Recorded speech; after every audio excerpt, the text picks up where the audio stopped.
The summer of 1945 had turned the Pacific into a vast graveyard of shattered fleets, broken cities, and exhausted nations. Japan, once confident in its empire stretching across Asia and the Pacific, now stood on the edge of collapse. But even in this darkest hour, one belief remained unshaken among Japan's military leadership. They would fight to the last man before surrendering. Their strategy, forged by the Bushido Code, insisted that surrender was worse than death. Yet, events that were about to unfold in August would rewrite world history in a way no one could have imagined. By mid-1945, the U.S. military had already captured strategic islands like Iwo Jima and Okinawa, steps that brought American bombers within direct reach of the Japanese home islands. The fighting had been brutal. On Iwo Jima, nearly 7,000 Americans died. On Okinawa, over 12,000 U.S. troops were killed, and a staggering number of Japanese soldiers and civilians lost their lives. These battles convinced American commanders of one terrifying reality. If the U.S. invaded Japan's mainland, the casualties would be catastrophic. Some military estimates predicted up to 1 million American casualties, and several million Japanese deaths. Inside Tokyo, the Imperial High Command knew the war was slipping away. Allied submarines strangled Japan's supply routes, fuel reserves were nearly gone, cities were burning from relentless firebombing raids, and hunger spread among civilians. Yet, the ruling military circle refused to consider surrender. Their hope lay in one final strategy, Ketsu-go, the decisive battle. The plan was simple. Inflict such heavy losses on an American invasion that the U.S. would rather negotiate than demand unconditional surrender. Thousands of pilots volunteered for kamikaze missions. Schoolboys were trained with bamboo spears. Women were drilled to fight soldiers with kitchen knives if needed. Japan prepared for a national suicide. Meanwhile, far from the Pacific, a secret scientific race was reaching its climax. In the deserts of New Mexico, the United States had conducted the first successful detonation of a weapon unlike anything seen before. It was called the atomic bomb, a device capable of compressing the energy of the sun into a single blinding flash. Only a small circle of Allied leaders knew of its existence. The project had cost billions of dollars and employed some of the world's greatest scientific minds. Its purpose was clear: end the war before more blood was spilled. At the Potsdam Conference in July 1945, U.S. President Harry S. Truman, British Prime Minister Winston Churchill, and Chinese leader Chiang Kai-shek issued a declaration. Japan must surrender unconditionally or face prompt and utter destruction. In Japan, the statement was met with silence. The government didn't even officially respond. Their lack of reaction was interpreted by the Allies as rejection. But inside Japan, the silence was rooted in uncertainty. Some leaders argued for peace. Others insisted on continuing the war. The country stood frozen between pride and survival. American leadership faced an agonizing choice. Should they launch Operation Downfall, the full-scale invasion of Japan, costing millions of lives? Or should they use the new atomic bomb, a weapon with consequences unknown to humanity? Truman weighed the terrifying responsibility. Behind every number on a military casualty chart was a face, a son, a father, a brother. The war had already taken over 70 million lives across the world. Ending it quickly, no matter the method, became the highest priority. On July 26th, Truman made his decision. The atomic bomb would be used if Japan refused to surrender. The order was given. As the sun rose on the 6th of August, 1945, a B-29 bomber nicknamed Enola Gay took off from Tinian Island. Inside its bomb bay was a weapon unlike any ever used in war. Little Boy. The target was Hiroshima, a bustling military hub with factories supplying aircraft, naval equipment, and ammunition. At 8:15 a.m., the bomb was released. 43 seconds later, the city was consumed by a blinding flash that turned morning into white fire. Buildings evaporated. People vanished in an instant. A shockwave tore through the earth, followed by a fiery blast that swallowed everything in sight. Hiroshima was gone, obliterated in seconds. News reached Tokyo in fragments, rumors of a single bomb leveling an entire city. Even seasoned military planners could not comprehend it. They believed the U.S. had used hundreds of planes or ignited hidden fuel dumps. The concept of one bomb destroying a city was beyond imagination. It defied every known rule of war. Yet despite the unimaginable scale of destruction, Japan's war cabinet did not surrender. Some argued Hiroshima was not enough. Perhaps the U.S. could not produce more bombs. Perhaps this was a one-time terror tactic to scare Japan into submission. The military urged continuing the war. The emperor, bound by tradition and isolation from decision-making, remained mostly a silent observer. The American response came swiftly. 3 days later, on August 9th, as Japanese leaders debated in Tokyo, a second bomb, Fat Man, was dropped on Nagasaki. The explosion unleashed an even deadlier blast than the first. The landscape was erased. Churches, factories, neighborhoods, nothing remained but fire and ash. A second city had been turned to dust. At that moment, shock turned into horror within the Japanese leadership. 2 cities gone, just like that. Japan's most hardened generals stared at maps in disbelief. If the United States possessed more of these weapons, every major city in Japan could be wiped out within days. Hiroshima and Nagasaki were not just military defeats, they were proof that Japan had no defense against this new force of destruction. The unimaginable had happened. A nation prepared to fight to the last breath now stood before a weapon that could wipe out its very existence. Japan was now facing a truth it could no longer ignore. The war was lost, but surrender was still not guaranteed. The impact of the atomic bombings did not stay confined to Hiroshima and Nagasaki. A political, emotional, and psychological shockwave rippled across the Japanese empire. In Tokyo, where the nation's fate hung in the balance, confusion turned to fear and fear into crisis. The Japanese government found itself facing the impossible: how to admit defeat after years of promising victory, honor, and sacrifice to its people. In the hours following the bombing of Nagasaki, the Supreme War Council, Japan's highest decision-making body for military matters, convened. This council, composed of 6 powerful leaders, was split down the middle. 3 members favored surrender. 3 insisted on continuing the war, even after witnessing 2 cities erased from existence. The military faction argued that surrender would shame the emperor, dissolve the empire, and expose Japan to occupation and humiliation. They clung to the hope that the Soviet Union might mediate a peace deal that would allow Japan to keep its emperor and avoid total disarmament. But that hope collapsed in a single night. Just hours before, the bomb fell on Nagasaki. Another devastating blow struck Japan, this time from the north. On August 8, 1945, the Soviet Union declared war on Japan, launching a massive invasion into Manchuria, a region Japan had occupied for years. Soviet tanks, troops, and aircraft poured across the borders with unstoppable momentum. The Red Army crushed the Japanese Kwantung Army, once considered among Japan's most elite forces, in a matter of days. For Japanese leaders, this was a nightmare realized. They were now facing a 2-front collapse: atomic destruction from the United States and a land invasion by the Soviet Union. To the military commanders who still believed they could make Japan's final battle so costly that America would negotiate, the Soviet invasion shattered the last illusion of a strategic advantage. Japan could no longer bargain. There were no cards left to play. The empire was surrounded by unstoppable enemies, and its cities lay vulnerable to nuclear annihilation. Yet even in this moment of undeniable crisis, surrender remained a forbidden word within the upper command. High-ranking generals and admirals argued if the Allies demanded unconditional surrender, Japan would lose everything: the emperor, its traditions, its military, its national identity. Some suggested a plan of national resistance: retreat into the mountains, wage a guerrilla war, and force the Americans into years of bloody occupation. They imagined civilians fighting with sticks, stones, and sharpened farming tools.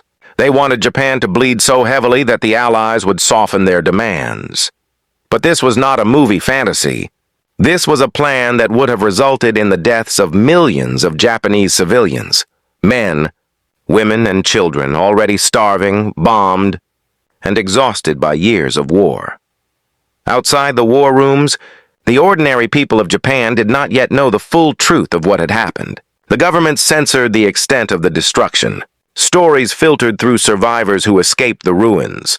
Tales of mountains of bodies, of flesh melted from bone, of shadows burned permanently into walls. Doctors who worked among the dying witnessed illnesses they could not explain. Hair falling out in clumps, skin burns worsening days later, bleeding that would not stop. The words atomic bomb were hardly understood, yet its effects were unmistakably inhuman. Meanwhile, Emperor Hirohito, long seen as a divine figure, distant and isolated from politics, was being drawn into the center of the crisis. For most of the war, he had allowed his generals to run the nation. But now, for the first time, he was faced with a decision that only he could make.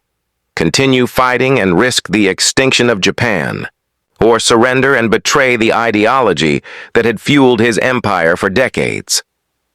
On August 9th and 10th, heated debates raged throughout Tokyo.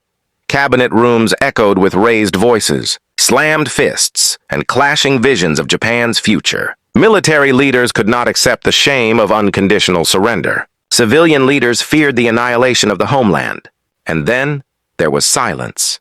The room held its breath when Emperor Hirohito finally spoke. He said the atomic bombs had brought a new and most cruel weapon capable of destroying the Japanese nation. For the emperor, revered as a living deity, to acknowledge defeat was unthinkable. Yet he did. He urged the council to accept the terms of surrender. But even the emperor's voice was not enough to unite the war council. The deadlock continued. The military refused to yield. The emperor's advisors needed a way to break the tie. And so, in a highly unusual move, Hirohito was asked to personally make the final decision. This was not his role under Japan's political system, but the situation demanded it. On the night of August 10th, the emperor declared that Japan must accept surrender to save its people from further suffering. His decision stunned the council. It was the first time in Japan's modern history that an emperor had intervened to override the military. The path toward surrender seemed clear, but the danger was not over. The most extreme elements within the Imperial Army believed surrender was treason. Some officers viewed the emperor's decision as a betrayal of Japan's soul. Plans of rebellion began to form. Whispers of a coup spread through Tokyo. Loyalists prepared to storm the palace, seize government buildings, and stop the surrender. While the leadership argued, the people of Hiroshima and Nagasaki remained trapped in a nightmare. Corpses lay unburied. Survivors wandered through the ruins searching for water, shelter, or the missing faces of loved ones. Hospitals overflowed with the dying. Entire neighborhoods had been erased, leaving only concrete shells and flickering fires. Mothers searched for children who would never be seen again. Soldiers returning home from battlefields the empire no longer controlled stepped into cities they no longer recognized. And beyond Japan, the world watched. American military leaders prepared for the possibility that, despite the devastation, Japan might still refuse to surrender. More atomic bombs were in preparation. The next targets, if required, could have been Tokyo, Kyoto, or other major cities. Time was running out. Within Japan's crisis-stricken government, something had shifted. The unthinkable had become inevitable. The emperor had spoken, and his decision carried the weight of 12 centuries of imperial history.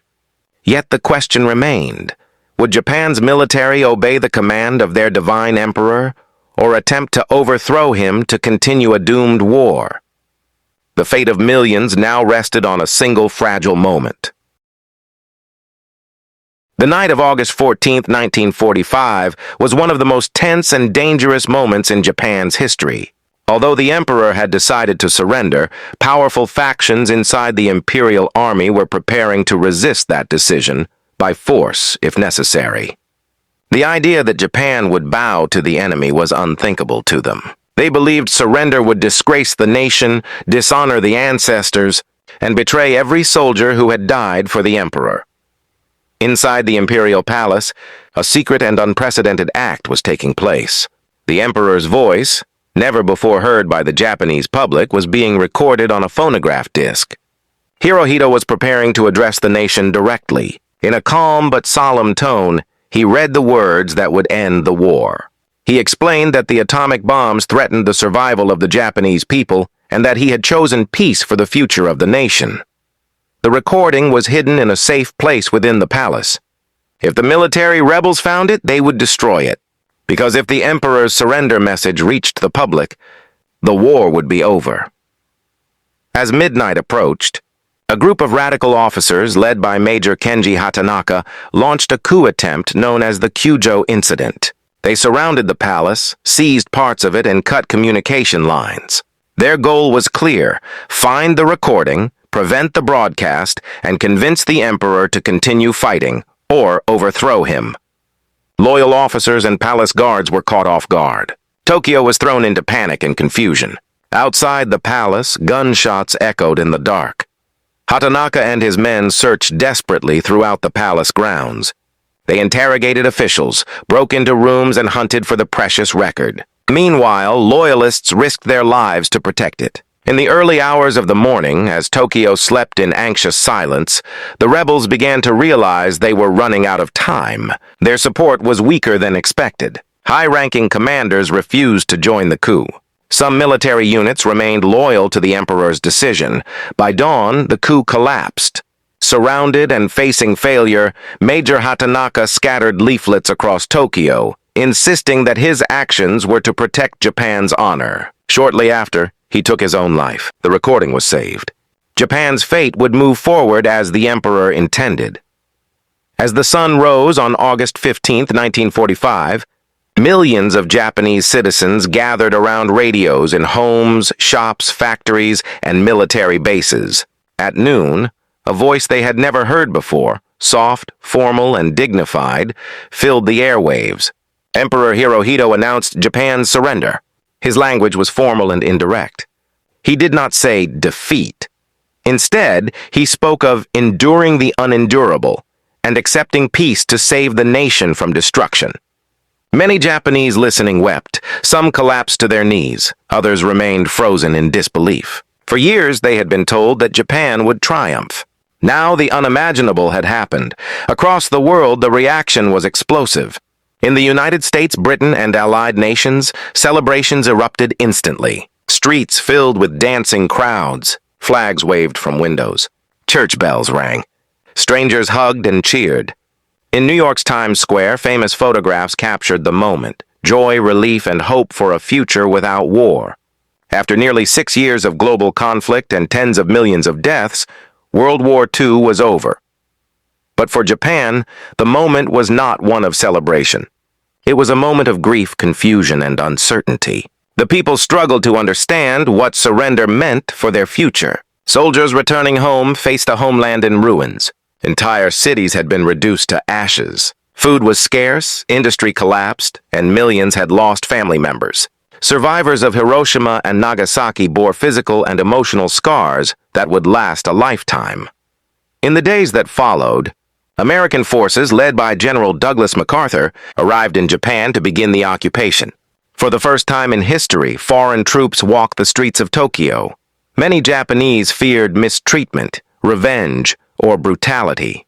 Yet, to their surprise, the occupying forces enforced order, delivered aid, and began rebuilding the country rather than punishing it. Japan's ancient traditions and strict imperial rule slowly gave way to democratic reforms, a new constitution, and a transformed society. Meanwhile, the full reality of the atomic bombings began to emerge. Scientists and doctors studied radiation sickness, a new and horrifying after-effect of nuclear weapons. Images of burnt cities, melted buildings, and children suffering from radiation burns shocked the world. Moral debates erupted among leaders, historians, and philosophers. Had the atomic bombs been necessary? Could Japan have been convinced to surrender without them? The arguments continue to this day, with strong voices on both sides. What could not be denied was the scale of transformation that followed. The war that began with bombs at Pearl Harbor ended with nuclear fire in Hiroshima and Nagasaki. The two bombs not only forced Japan's surrender, but also opened the atomic age, an era defined by fear of global nuclear destruction. Nations across the world raced to build their own atomic weapons, leading to decades of Cold War tension. Yet, from the ashes of devastation, Japan rebuilt. It rose to become one of the world's most peaceful and technologically advanced nations. The country that once fought fiercely to defend an expanding empire transformed into a symbol of resilience, innovation, and pacifism. Hiroshima and Nagasaki, once destroyed, became cities of remembrance and strong advocates for nuclear disarmament. The events of August 1945 ended the deadliest war humanity had ever seen. But they also served as a warning, a reminder of the unimaginable cost of global conflict and the catastrophic power of nuclear weapons. For the world, the atomic bombings were a turning point. For Japan, they were a trauma that reshaped the nation's identity forever. In the end, the war that had engulfed the world came to a sudden and dramatic close, not with an invasion, not with negotiation, but with two blinding flashes that altered history in an instant. The empire that vowed never to surrender was forced to face a new reality, and the world stepped into a future forever changed by the power of the atom.